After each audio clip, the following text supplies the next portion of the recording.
पाहूया पश्चिम महाराष्ट्राचा पहिला एक्झिट पोल फक्त लोकशाही मराठीवर।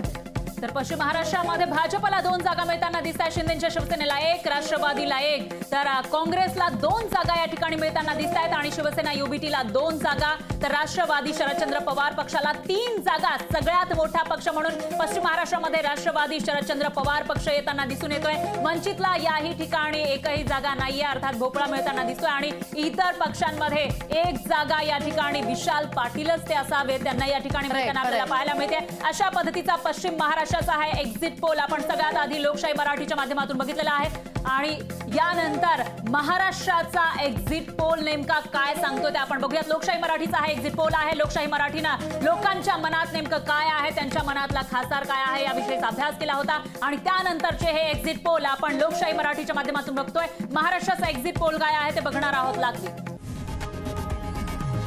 लोकशाही मराठी ऐका, पहा, जागरूक रहा।